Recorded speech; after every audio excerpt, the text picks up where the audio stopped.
Hello everybody, and welcome to the Handheld Heaven panel, the ATARI LYNX and the pioneers of portable gaming. I'm your moderator. I had nothing to do with the ATARI LYNX. My name is Frank Cifaldi. I run a nonprofit called the Video Game History Foundation. If you haven't seen us, we run a museum over in D135 where, I don't know, you guys want to go over there after this in case people have questions? We just plan that? Good. Cool, all right, so we'll all convene there after the panel. Let's just actually start, I guess, right to left, stage right to left. Who do we have here? That would be me, Faran. I started working on the ATARI LYNX as a tester. That was my first entry point into the wonderful world of video games, and it was a great starting point as a handheld gaming unit. It did a lot of stuff, and really glad that that was one of the first things that I got to work on. I'm James, Purple Hampton. I was a producer at ATARI. When I first arrived, was handed a stack of LYNX projects to finish. So my first job as a producer was making LYNX carts, and I was pretty happy to do it. Kind of a fun adventure to play with the handheld devices at the time. So. And I'm Tahquechi. I came in as a tester at ATARI, worked on a bunch of the LYNX stuff. I would say that probably the reason that I was looking to work at ATARI was because I played the LYNX in a couple of different game stores and got really attached to it. So then kind of moved from being a tester into doing more producing the game. So I have a couple of LYNX titles under my belt. I'm Steve Mitchell. I'm one of those British programmers ATARI used to use in the old days. And I started out the ATARI LYNX when I was about 20 as a student. And one of the earliest games I did was Kung Fu with another British programmer, Chris Urquhart. And I met these guys out in California when they were starting their producer careers on the ATARI LYNX. So we've kind of known each other for quite a long time now. Yes. So all of you were kind of first time in the video game industry with the LYNX. Is that about right? Yeah, I'd say for myself, it was the first time I started producing. I'd moved over from being a lead QA person to into production. So, Gotcha. It was eye-opening because there's so many different new realities you have to face as a producer. Yeah, I mean, the reason I asked that is because was anyone here for the Jaguar panel last year? Okay, well, yeah, great. So, as you can see, this is the exact same panel, and it's just what fascinates me about your time at ATARI and these things you were working on is just it just felt like it was so much just figuring it out as you go, for someone sort of entering production on a brand new system, it had to feel like you were just being thrown into the fire, right? Totally. I mean, at least, so we were getting ready and warmed up to work on Jaguar titles, but they had just closed the Chicago office of ATARI. And so from our perspective, there was one of our, the great leader of our group, Julie Wade, had this massive whiteboard, which was just a list of LYNX projects that we didn't know where they were or where in development because no one had left any kind of sort of information about what state the games were in. So, thanks to people like Tom Gillen, right? Yep. Half the LYNX titles would never exist or made it to the finish line without Tom Gillen having saved everything. So yeah, I could probably help tie that in. When I first approached ATARI from the UK, they used to let independent developers buy dev kits, and we could pay for cartridges and publish ourselves. So I contacted Chicago when they headed up the development on the LYNX, and they sold me a dev kit. I went over to see them. So I was there at the office. I saw the whiteboard when it was still in Chicago. But I went to the California office where the corporate headquarters was, and these are the guys working on the new consoles as well. So I met these guys in California, and they inherited all of Chicago's projects. So the whiteboard, do we have the picture? I think it's in the background. I look very young in the picture. I'm the guy in the middle. I was about 21 about then. Those guys were ATARI employees who were probing on some of the games, but they had a lot of independent developers under contract as well. And in the background, there's a whiteboard and some games up there, and they used to just track all of the games through the Lombard, Illinois office. But it was very different being at that office. They bought a games company, which they then used to make Lynx games. So it was an existing studio. It wasn't really part of corporate Atari. And then going to the Sunnyvale office, which was this big shiny building in California with you've got the Atari logo back up there, the old plaque outside the building. It's quite a contrast between the two. But I was lucky, my game kind of made it across, and we were talking about John Scrutch earlier. He picked up my game and continued to produce it and helped me bring it out through the California office. So I kind of survived the transition. But I was, based in Britain during this time. I would just visit the offices. And I would say that part of doing your project as a producer for Atari was kind of spelunking into everything that you could to figure out where these games were as far as their milestone deliverables and what the developer needed to do, because the contracts would kind of go into somebody's drawer and you would never see them again, and you'd have to try to figure that out. So it was a game within a game. Well, did you ever get deliveries from developers and you're like, what is this game? Who are you? So many times. Every so often something would show up on the bulletin board. Yeah, and you're still working on this? It's just like... So RJ couldn't be here, unfortunately, but he'd probably be the best one to ask about this. But let's just back up and, what is the Lynx? Where did it come from? So some of the folks that had developed the Amiga also were the developers of the Lynx for a company called Epix. So they created a handheld portable gaming unit. I think they tried pitching it to Nintendo. That didn't go anywhere. And then they pitched it to the Trammels at Atari, and they're like, yes, we want that.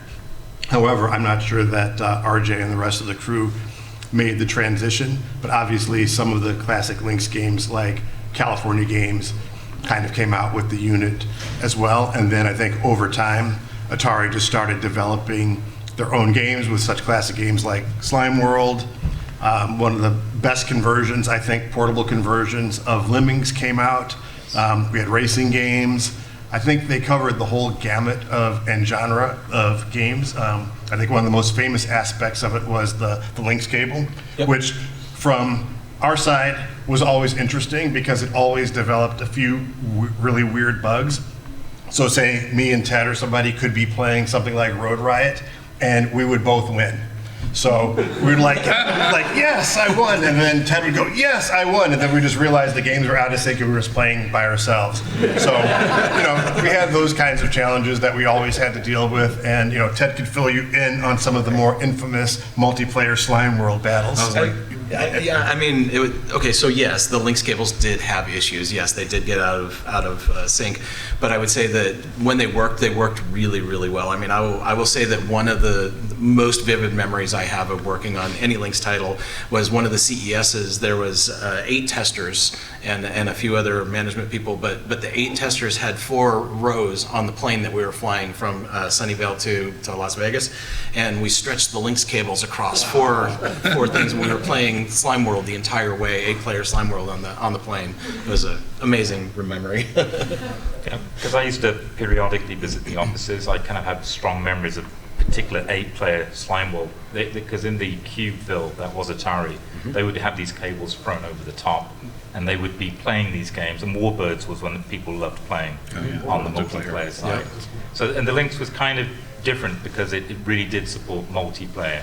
So I know this is, I'm going to bring up a competitor console, the Nintendo Game Boy. The what?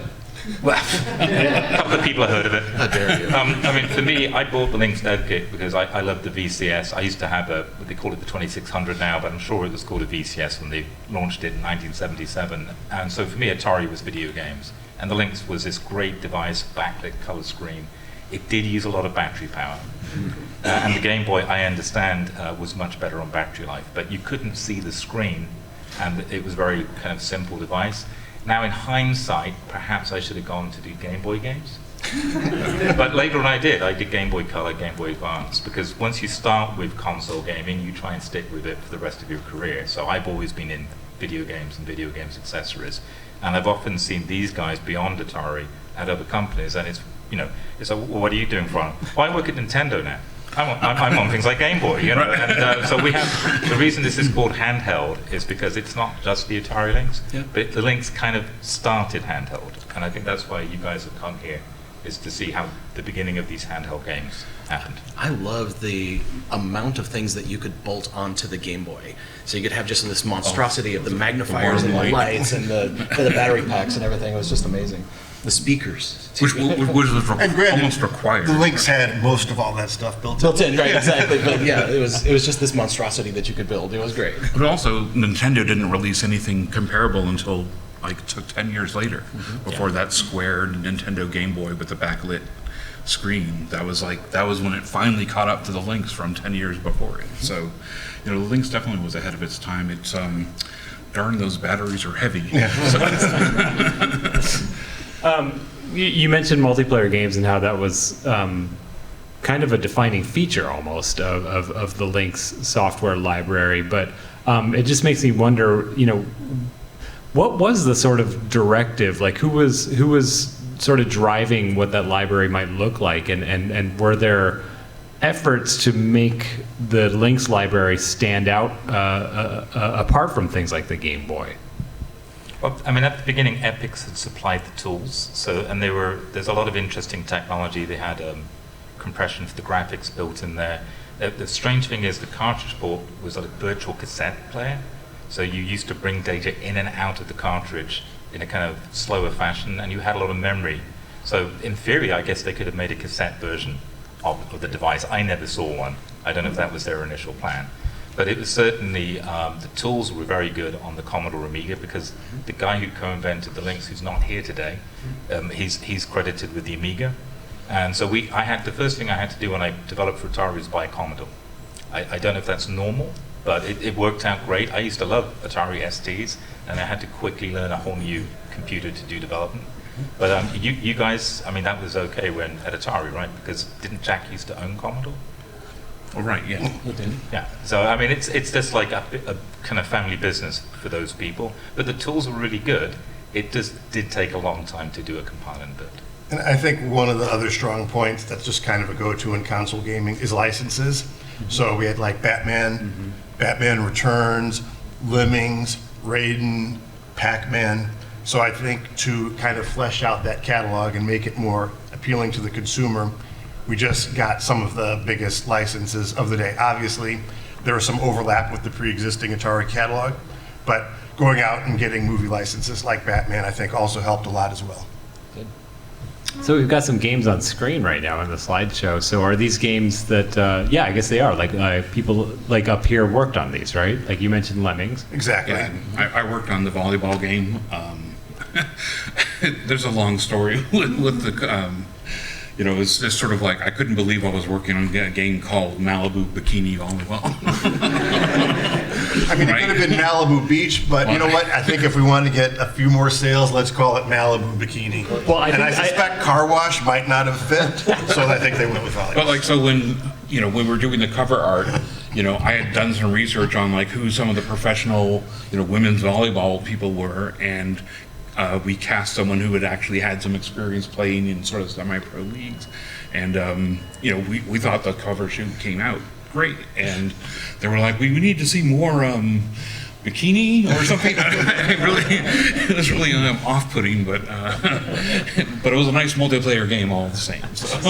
Well, I guess the title of that one answers my previous question of how are you going to stand out from the Game Boy library. I don't believe the Game Boy had any bikini games. Right, there you go. So. Exactly. So I think Lynx is #1 in bikini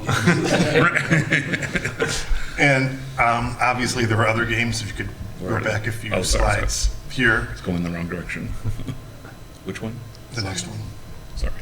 Something I think you can comment more on. Obviously, the genesis of the Alien versus Predator started on the Lynx. The refreshed design, non-Super Nintendo design, all started with the images led images of the developer in the UK that came up with their game design had a Predator and Marine game. We added the Alien design afterwards, but most of the progress was actually done on the Lynx, and so we use this as a lever so that we could keep convincing 20th Century Fox to let us change their game for them, because technically we were supposed to make an identical replication of what Activision did for the Super Nintendo. Which was like a Final Fight style game. Which is a kind of a Final Yeah. Fight style game. But I ended up discovering that they had used all these Dark Horse Comics references that we didn't have rights for, which allowed us to get a meeting with 20th Century Fox to get in front of them and say, hey, have you seen Wolfenstein? You know, and sort of let us like use it as a wedge to open the door and let us repitch them with the new first-person shooter, all three sides, and let us like take that design. So it's you have to be clever sometimes to get what you want. So. But it wasn't just a wedge to do the Jaguar game. I mean, this was meant to be a commercial product. Oh, right, Yeah. absolutely. Yeah. But I'm saying a wedge to change the design from it just being a Gotcha. replication of the Super Nintendo version from Activision. Any regrets on any of these not coming out? Any of these particularly heartbreaking? The Lynx one, I mean, the Lynx AVP for me at least was just because like the folks at Images, they were into it, they were really into it, but again, because of they had used all the money that the contract had originally been paid out to them, and like any other developer, they have to keep the wheels going. So by the time things were ready to get back going, their production group was moving on to other projects. So I was like, no, we want them. And I think Road Riot, I have that up there. I think that was a good one. It was a great conversion of the arcade game.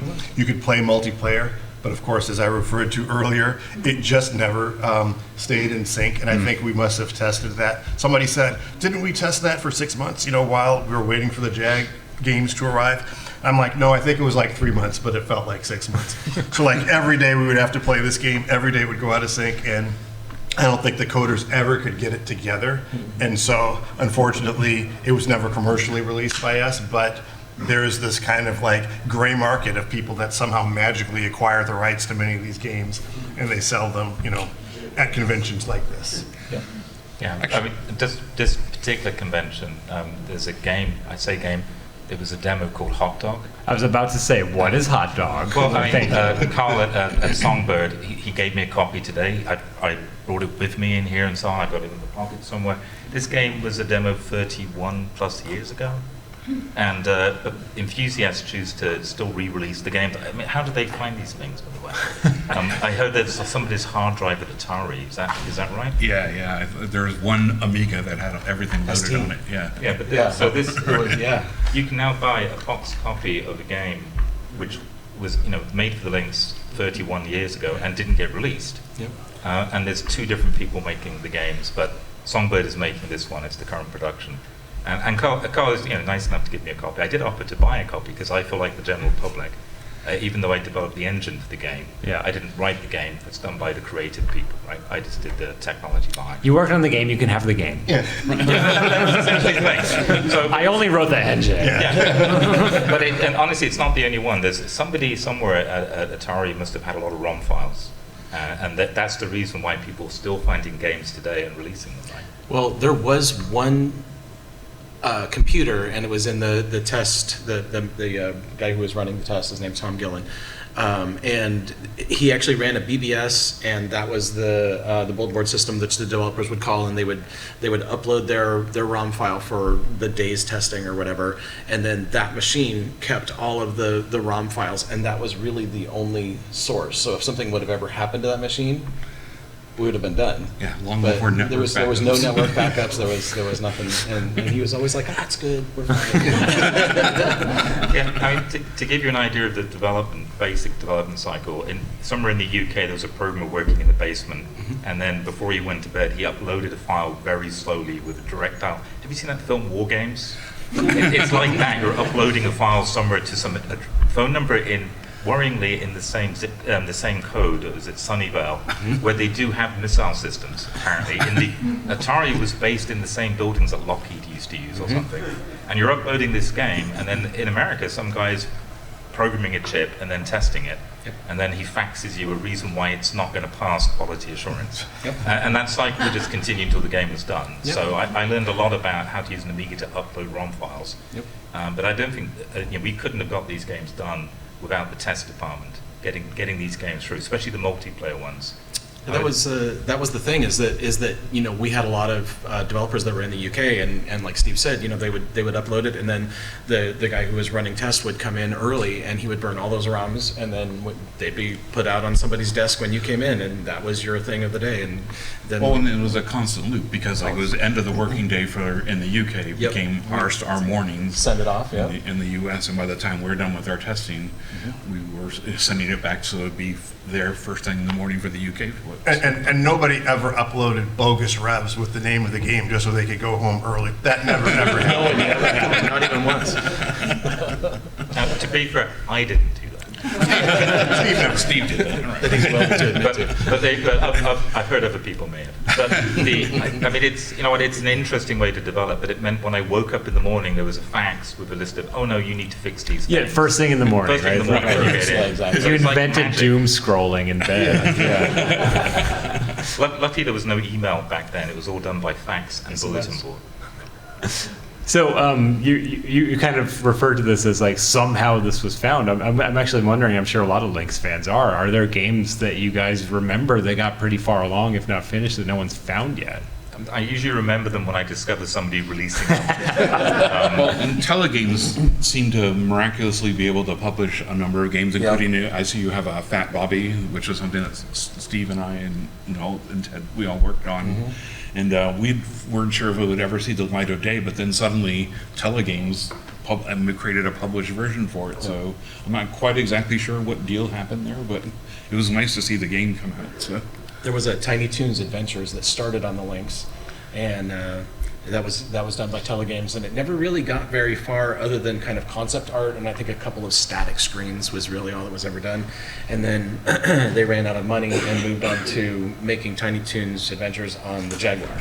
So it was just kind of Atari's mode of kind of taking money when something ran out, and like Purple was saying earlier, and just dumping it into the next thing. So it was just kind of interesting process.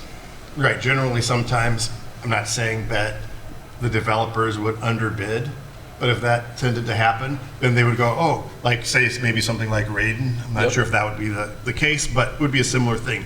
Oh, we'll just do it for $100,000, and then when they run out of their $100,000, miraculously just give us another $250,000 and we can do a Jaguar version.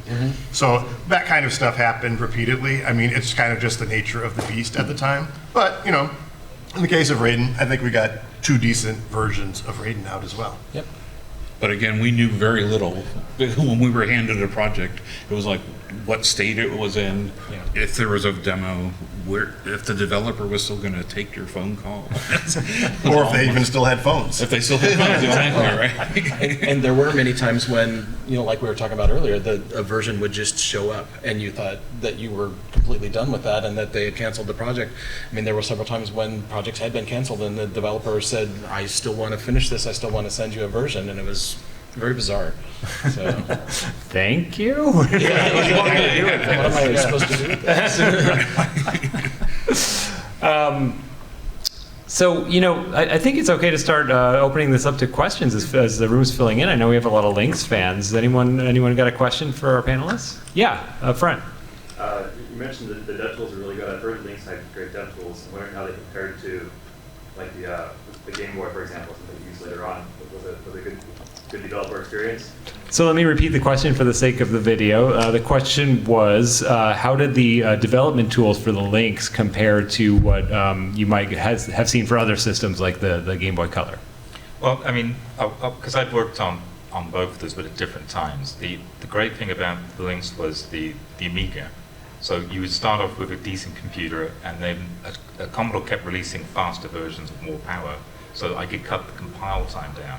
But the tools from Epix were well documented. They had a good debugging board called the Howard board, this huge box that you could actually do single-step debugging, look at your memory, and that's pretty important if you've got a tough-to-find bug near the end of a project. There were also small handheld units that were made by Atari called Pinky Manders, and they had Pinky Manders? Pinky Mandy. Pinky Mandy. Okay. I have no idea why. There are strange naming conventions, but you would burn or flash chips, and so that way you could have more handheld devices, which is what you guys, I guess, did a lot of multiplayer testing with. So good hardware tools. On the software side, they thought about it. I think the guys at Epix clearly wanted this to be a success. So you didn't just get a manual with like data in, you actually got a variety of Commodore compile tools that you could use. And I was able to compress graphics, and they gave you routines to help decompress them. So you were writing your own level editors and kind of mapping tools, but you had the fundamentals, and the documentation meant that I could figure it out from another country without having to go to Atari. So they must have worked pretty well. I missed my Howard board, but it was a gigantic metal brick. It was. And Steve, you were one of the developers who were forward-thinking in that you created sort of an engine that was able to actually, a number of games got made through it, right? Hot Dog and Fat Hoppy, both. Yeah, I probably should have ported that to the Sega. Or at least kept that Amiga. Or to the Game Boy. I think as a programmer, it's like you want people to do all the hard work for you. So I would, put in like scripting and sprite routines and so on, and then the artists would discover they didn't even need me. So they would go away and write a game, and they'd come back and show it to me later. So that was useful, but it was only possible because the Epix tools let me develop an engine on top of it. And I've got to be grateful for the fact they gave good documentation in the first place. And one thing to note, that a feature that a lot of people clamor for was the ability to connect Lynxes or Game Boy Colors to TVs. However, from a development perspective, in our cubes, we actually have the ability to put them on TVs. However, at Nintendo, I think they're a little bit more strict about making sure that you play it on actual hardware. So I think I lost a little bit of eyesight definitely testing Game Boy Color games, where the crisper, brighter screen at the Lynx, I don't think had like the same impact on my eyesight, because you could actually see what was going on without having to use the TV all the time. And I realize I didn't answer the Game Boy side of the question. Yeah. There was, by the time I went to Game Boy Color, honestly, there was so much stuff out there in the community on PC. Mostly I was using emulation technology. I didn't really get a lot of dev hardware from Midway on that. Some basic documentation. You had to write everything yourself on the Game Boy. They didn't share the technology around in the same way. And it was a tile-based system. It was a processor different to the Lynx. It was you call it a Z80. Being British, I would say Z80. But it's essentially a different processor, but I learned to love it on the Game Boy Color. And then, as you probably know, the Game Boy Advance had a kind of Game Boy Color built in the hardware. And then also they added better technology for the GBA. And they had some good tools for that as well. But by then, computers were so fast, compile times were really quick. I remember it taking like 12 plus minutes to make a change on the Lynx and then see the change if you were compiling the code. And now, when I do some retro development, I've been doing 2600 games recently, and I can just instantly play the game as I'm editing the code. So that's just like such a dream compared to sitting there and making a cup of coffee and coming back. How did Nintendo's documentation compare to Epix? Well, they may have had great documentation, but they didn't give you all of it as a developer. So if I was in Japan, I probably would have had more access to more equipment and know-how. But ultimately, it's a Japanese console, and then they do offer support to Western developers, but it comes out later, basically. Other questions from the audience? Yes. Yeah, was there any future iterations of Lynx or any planned accessories that you were privy to until it was announced that it was going to be discontinued? So the question was basically about hardware for the Lynx. Were there any possible follow-up Lynx hardware or even accessories for the Lynx that got canceled that you remember? I mean, the only thing that comes to mind is the battery backup card. So that we had for Eye of the Beholder, when we did that one, the actual EEPROM card, and then it had a little bit of memory on it to save your state. But other than that, I can't think of anything specific. Can you, Faran? No, I mean, obviously there was the Lynx 2, Yeah. which was a cost-reduced version. And I would say people seem to have their favorite between the original and the Lynx 2, because that seems to be a discussion point. But the Lynx 2 was better on battery life or used less batteries. So, but I think on the game side, I know that mentioned before, we were doing a multiplayer version of Kung Fu, but the problem is you had to have 4 testers to do a 4-player game. So the producer ended up saying, well, we had to cut multiplayer because they needed all the testers for other projects. So that game ended up only being a 1-player game. But if you've got Slime World with 8 players, that's a lot of testers, right? Yep.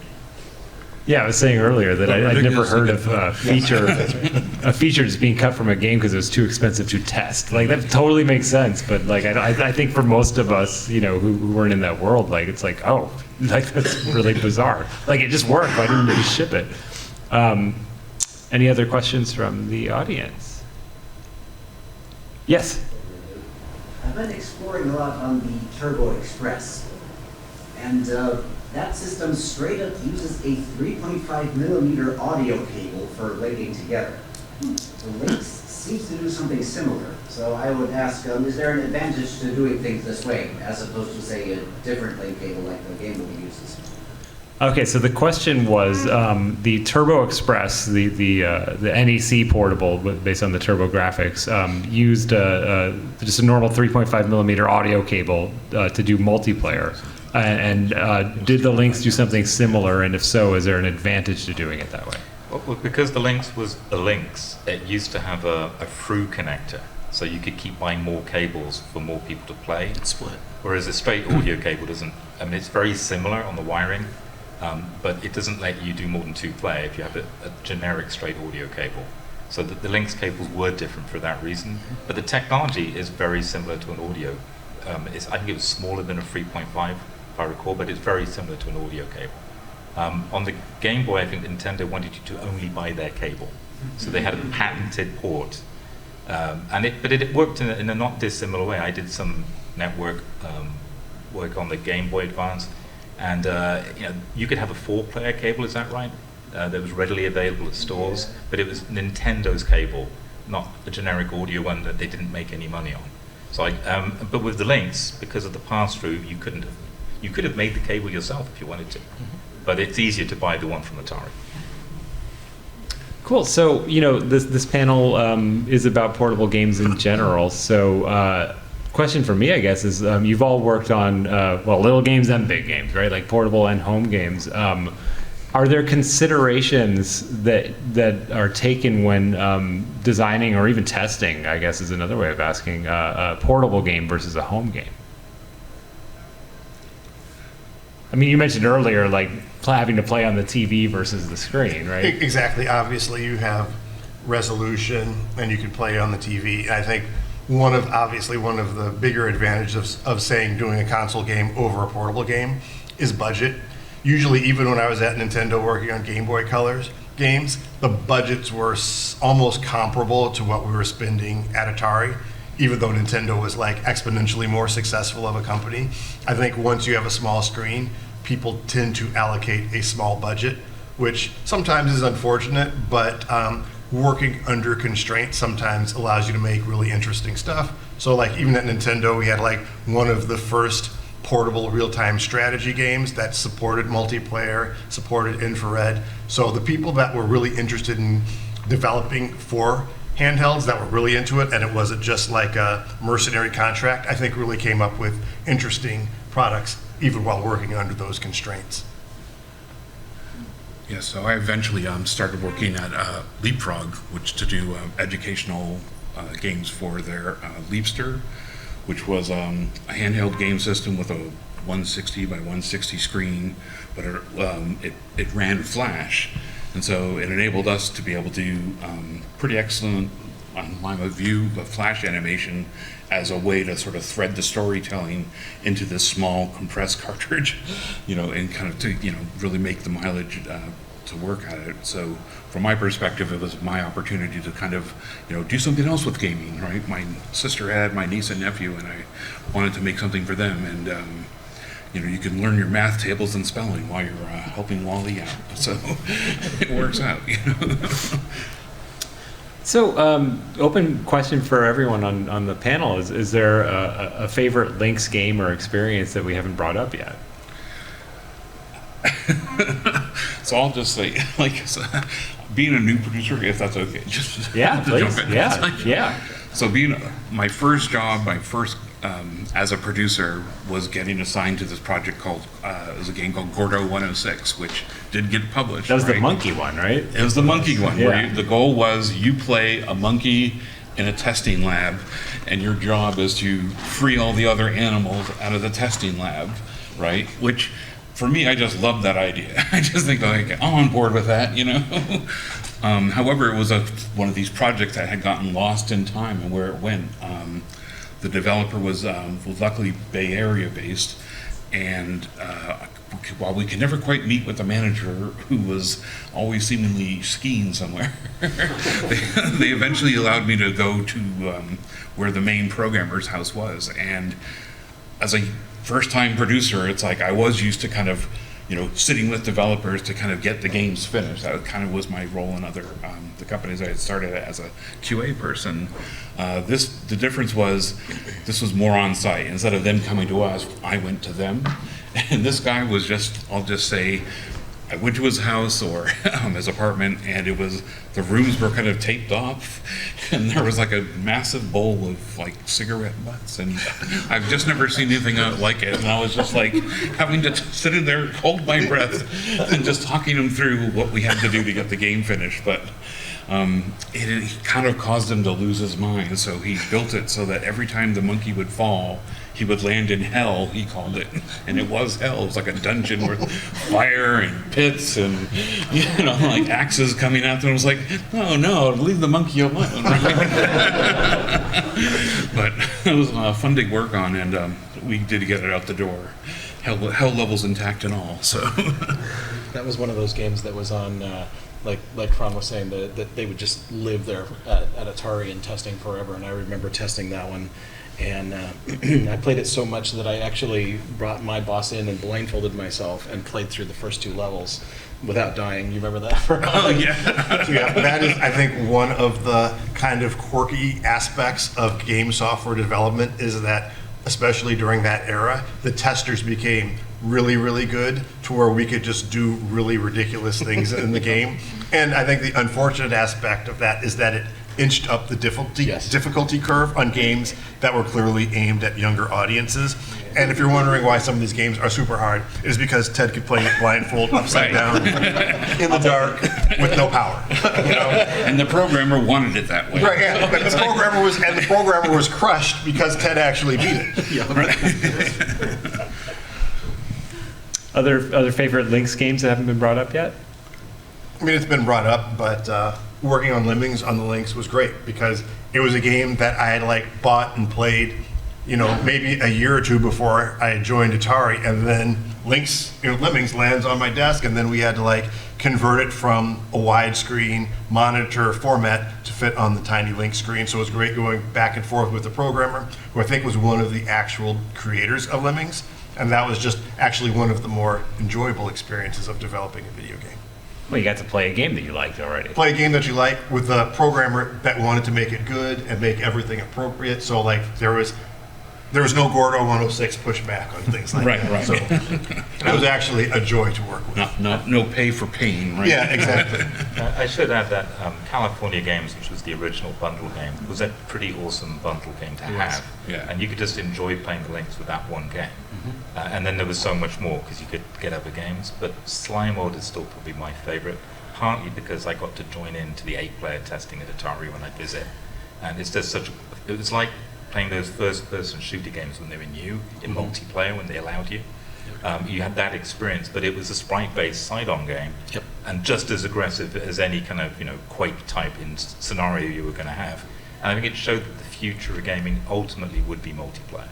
Well, and I remember we would throw Steve in, and we'd set him up, and he'd have no idea what we were going to do, because normally you would play with the game's rules, but what we would do is we would play 8 players, and we would do this at lunch, and we would do last man standing. So the one that's the runner, like, you can't use any of your weapons, you just have to avoid everybody else.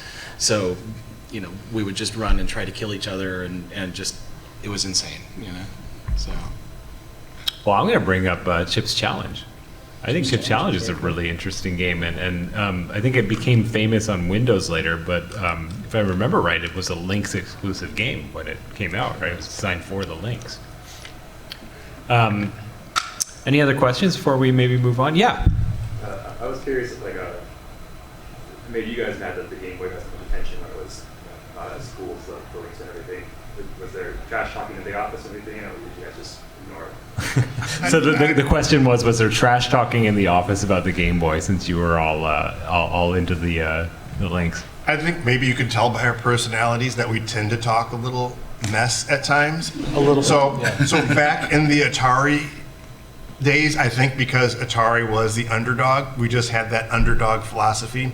So we would talk trash about literally everything because we were the ones that were in the corner with like the spoon and like the shiv trying to like take out all of the other game companies. Like we had like our Sega own and like, Nintendo, yeah, we had our own like secret Atari gang signs and stuff like that. So you can kind of tell where our brains were at. And it's like, you know, we're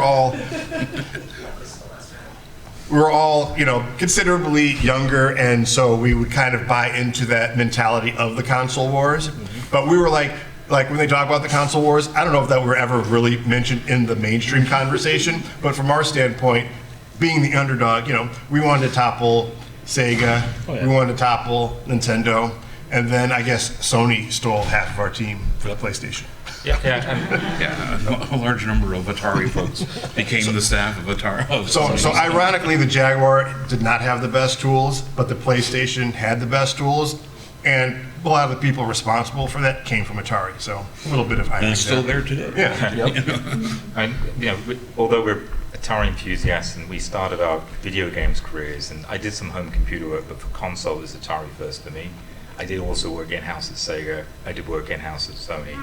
These guys have worked at a lot of the big companies as well. There is a website where we list this if you want extra information. There is. But I went to see Faran, and he was working at Nintendo of America, and he showed me the museum they had.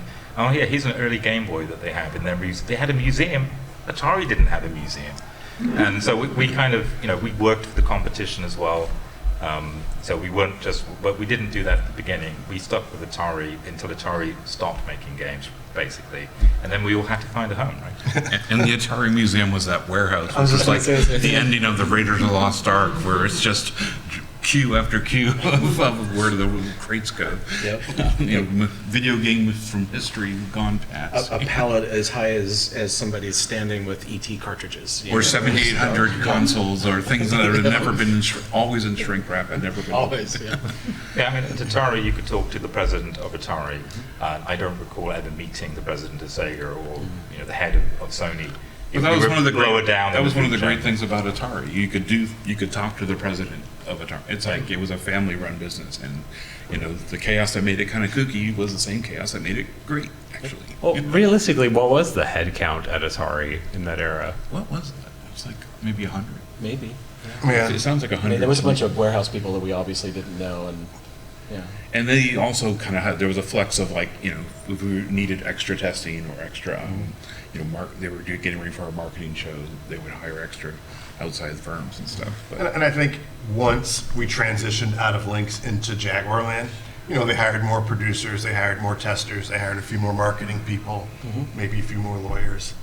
And so, yeah, we definitely saw that headcount increase as well. And then, obviously, when it all imploded, then it became a hard drive company. I think we have 2 minutes. So What's that? I think we're at the 2-minute mark. Oh, I thought it was a 1 hour panel. Am I wrong about that? Well, they do 40. Oh, it's a 45 Yeah, minute yeah. panel. Oh, it's great. I saw someone show me a hand. Oh. Thank you. I was not paying attention. I did want to add, Yeah, please. I appreciate everybody being here because you may know who's in the ballroom right now. I certainly wanted to go. It's the llama, right? But I did find out, I was talking to Albert at Atari Age, and apparently Nolan is giving away free signatures. He told me this, so it's secondhand information, at 2 p.m. at the Atari booth. Okay. Free signatures from Nolan. So that's the tip-off I'm giving everybody. Thank you for being here. Because the ballroom was probably full, and they kicked people out or something, but I don't know. It's Nolan being here, he's a big part of the earlier Atari. We were all working at Atari when the Tremills owned it, who oddly were the Commodore beforehand. And I think Time Warner had sold it to them. Right, that's right. Whereas Nolan founded Atari in the 70s. And so when you see the VCS, that's Nolan Bushnell when he was running the company back then. But it was the same headquarters building, wasn't it? Same building, yeah. And but if you, as I said, No hot tub. So Atari Age tip-off, go to their booth at Atari, and this is what they told me, he's giving away free signatures. But if that turns out to be false, I'll be disappointed, because I'm going Or to... you can just come back and we'll give you some free signatures. You know what? We'll sign any signature that you want. Like, I've got a really good Miyamoto down. Well, he's got the 2 eyeballs on top. Yeah, the signature. But please do come to the museum first on your way there. Well, I was gonna say, like, choose who you're loyal to. Is it Nolan Bushnell or these guys? Although some of these guys might not be in the museum because they're getting. He can't be there before then. He's probably going to be late, Nolan, because he's in the ballroom. So, Right. You know, he has to get over there. It's probably going to take a while for him to get to the ballroom. So, okay. So, if you'd like to hang out with our esteemed panelists, we will be again in D135. That's the museum. That's the next hallway over, all the way in. And big round of applause for our panel today. Thank you for watching. Please like and subscribe, and here are a few more videos for you to check out.